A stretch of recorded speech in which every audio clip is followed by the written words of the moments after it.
Au Nord Kivu, les FARDC, les forces armées congolaises, sont à la manœuvre et les combats continuent, s'il faut en croire ces images fournies par l'armée elle-même.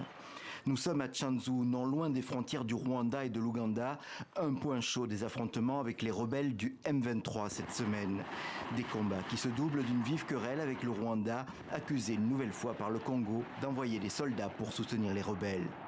Le Rwanda a déployé dans les environs de Tchanzu 500 militaires des forces spéciales, tous habillés d'une nouvelle tenue de couleur vert-noir et coiffés des casques de sa force spéciale.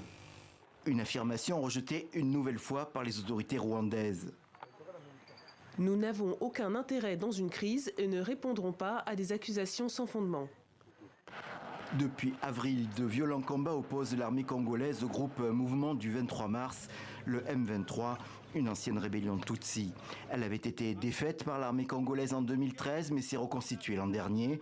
Et ce sursaut de violence inquiète la communauté catholique qui prépare la visite du pape François, prévue du 2 au 5 juillet, avec une étape à Goma. L'évêque de Goma a annoncé que le pape désirait rencontrer des victimes des violences dans l'est du Congo. Mais certains catholiques craignent maintenant une annulation du voyage. On est tellement inquiets par le fait que les combats ont repris. Pourtant, il y avait déjà un peu d'accalmie. On comprend que les affrontements ont repris.